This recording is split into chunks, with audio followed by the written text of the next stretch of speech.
it. There is no status quoism. And for that he uses the word, what is yuganukul, we will accept it and make it deshanukul. If it there in America, good for the country, we will accept it. Make it which is according to the requirements of our country, deshanukul. And so it is not a status quoism in all these things. The nature of capitalist production is there. Previously it was production in anticipation of demand. Now the production is first and demand follows. Such a clumsy thing has come in our economics. That huge production is made first and then demand is created, fresh demand is created by advertising. Take a very simple example. Did we imagine that salt will be advertised on television? Is salt such a product which we will eat more or less by seeing the advertisements? Huge production, demand is to be created. The thing which we felt necessary yesterday becomes unavoidable. The thing that we consider luxurious yesterday becomes necessary. And so it is a civilizational effect of this thing. This is not only economic effect, this is civilizational. Sabhyate varsa pariname. This affects our civilization. Because a person becomes consumerism. When income increases, consumption increases. Unnecessarily consumption increases. And so the market is decided by purchasing power. Where there is good purchasing power, such kind of the products will be produced. Where there is low purchasing power, those products will not be produced. This has become the equation of the market. This is the outcome of the capitalist system. Not even a single percent subsidies have been reduced by America because they want to conquer the market of countries like ours. This is capitalism. And so that ism is not in the interest of a layman or a common man. Communism has lost its ground within a span of 70 years only because that was not nurturing the mind of people. That was killing the initiatives. And in this background, we are well aware that we have our own problems. Corruption, lethargy, no dignity of labor, some casteism, several struggles on the count of the unwanted and very minor things, killing people. Agriculture is being destroyed by fertilizers. Thousands and thousands of the acres of the land is becoming infertile. And there is a trend among people to go to the organic farming. Very happy trend is there. But right now we find that we are exploiting our land and we are losing the fertility capacity of that land. Lands are becoming infertile. 12% is agriculture production. 14 is manufacturing. 58 is service. That is the distribution of our national income. 58% is in the service sector. What are we doing to maintain the interest of this self-employment sector? I call it as Vishwakarma sector. They earn on their own. They put their capital. Whole communism idea moved around the surplus value theory. And they used to demand that surplus value should be given to the laborers. Instead of that, it went to the state in the treasury. Capitalists, without any permission or without asking anybody, that was used to go to the capital. In integral humanism, about the surplus value of the labor, it should be converted into the share of the labor in management. So it is laborization of industry. It should be converted into the share of that worker, that means a group of workers in the management of it. There should not be collective bargaining. Collective bargaining is capitalist tendency as a reaction to the capitalism. The workers unite, put their demands, and government has to do it. Where is the third aspect? That is customer. A worker will get. That cost will be passed on to the customer. Are we not taking customer or group of consumers in confidence? Not at all. And therefore that third factor, which is a biggest constituent of the country, that is being ignored. So we don't want to say that our is very good and we are doing the best. We have our loopholes, we have our lacunae. Execution is more important to remove those lacunae. But the executors, those executives are drowned in deep corruption. What do we expect from them? So we are living in a paradox.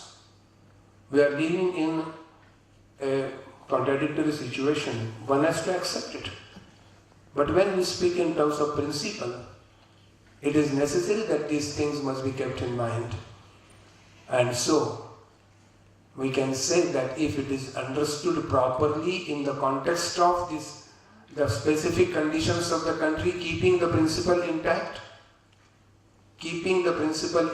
if all the countries follow it in the context of their own conditions, the integral humanism can be a way of life which can cover the world humanity in its arms. With these words, I just read two small quotations and conclude it. I will not speak more, just reading these quotations because I found them very good. Justice Ranade says, you cannot have a good social system when you find yourself low in the state of political rights. Nor can you be fit to exercise political rights and privileges unless your social system is based on reason and justice. You cannot have an economic system when your social arrangement is imperfect. If your religious ideals are low and groveling, you cannot succeed in social, economic and political spheres. This independence is not ancient, but the law of our nature. This is integral approach between economics, politics, human behavior and even the religious concepts of it. And there is one statement which will make us very happy because it is the visionary statement by Arnold Toynbee. Arnold Toynbee says, it is already becoming clear that the chapter which has Western beginning will have to have Indian ending if it is not to end in the self-destruction of the human race. At this supremely dangerous moment in human history, the one way of salvation of mankind is an Indian way. Great spiritual responsibility rests on India. I think this role is given by the Almighty to our country, which can lead even the world and establish integral humanism as a way of life in the context of their own countries. With these words, I conclude here. I was really afraid seeing the learned people in the audience, whether I'll be able to give justice to it. I don't know, and I know it that I could not do it. But whatever the gist I felt should be expressed before you, I have done it. Thanks for your patient listening. Thank you.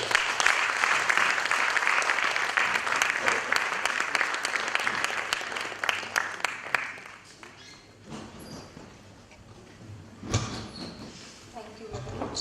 Just 3 questions, and Prakash will do the moderation.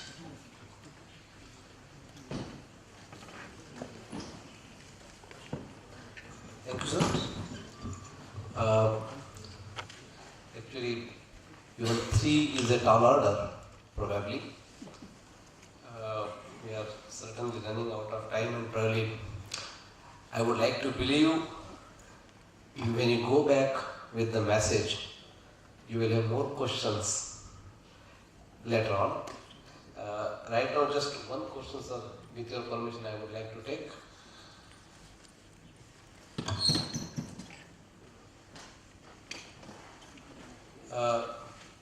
I will integrate two questions together. Somebody has observed a paradox that the products of capitalism like Bill Gates, Buffett, Warren, and Mark Zuckerberg, after earning several $1 billion probably, have given away big chunks to back to the society. So do you see a contradiction between capitalist system and probably humanist approach? Point one. And do you think the current government is following at least some principles of integral humanism? I think I will leave these two questions for you to answer at your leisure and conclude today's program. Probably there will be a vote of thanks.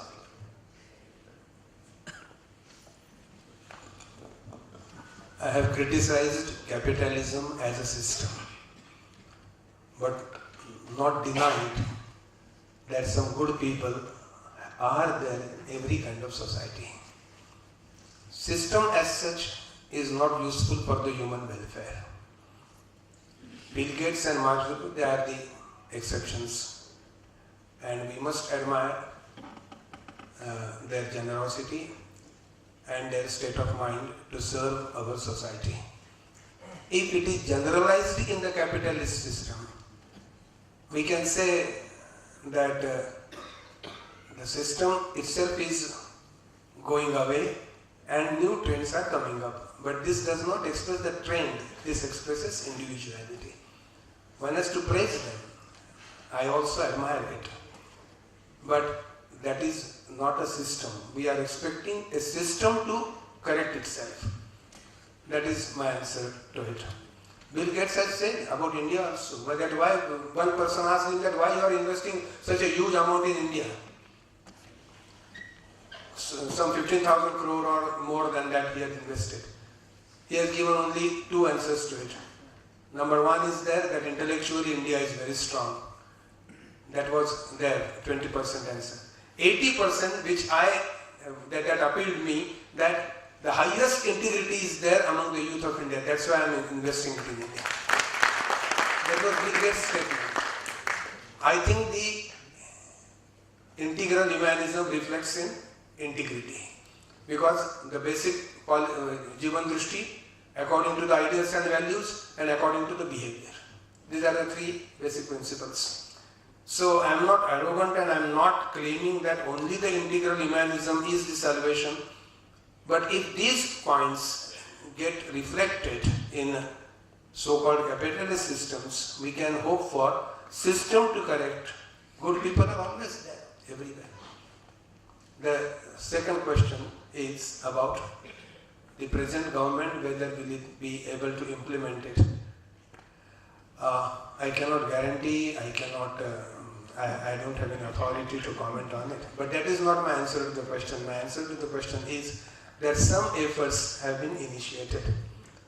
Village development, then participation of people.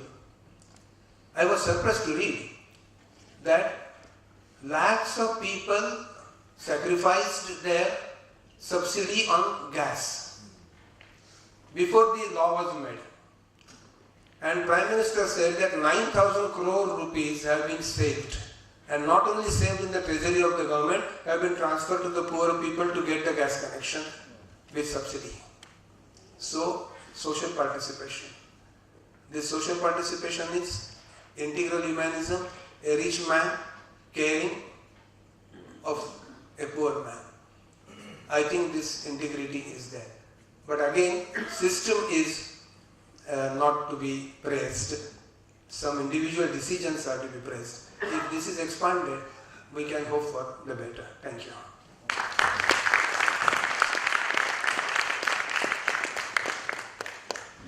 Thank you very much.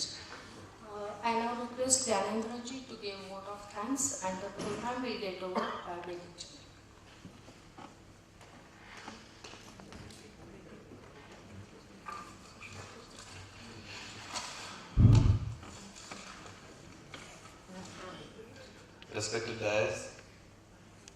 my elders, friends in audience, ladies and gentlemen. Good evening and namaskar. Here we come to the closing of a wonderful evening, the 10th Lakshman Rao Bhide Memorial Lecture organized by Vishwadhan Kendra VAK, which is an eagerly awaited yearly event. First of all, I'd like to thank Professor Aniruddha Deshpande for enlightening us with the subject. It was truly amazing. We sincerely look forward to more engagements in future with him.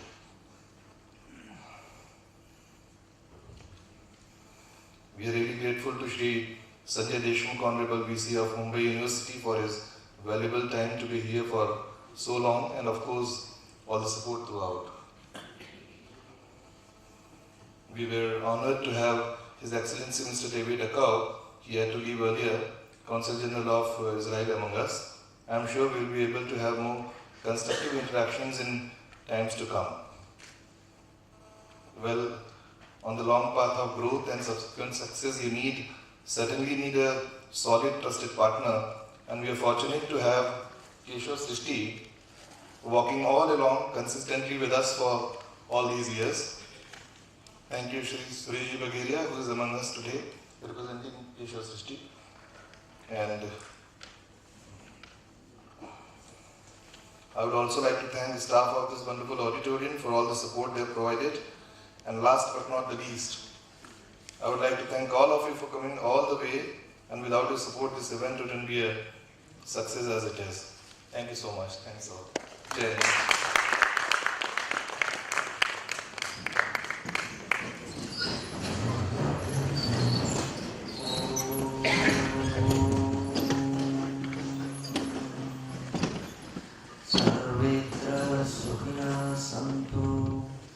सर्वे सन्तु निरामया सर्वे भद्राणि पश्यन्तु मा कश्चित् दुःखभाग् भवेत् ॐ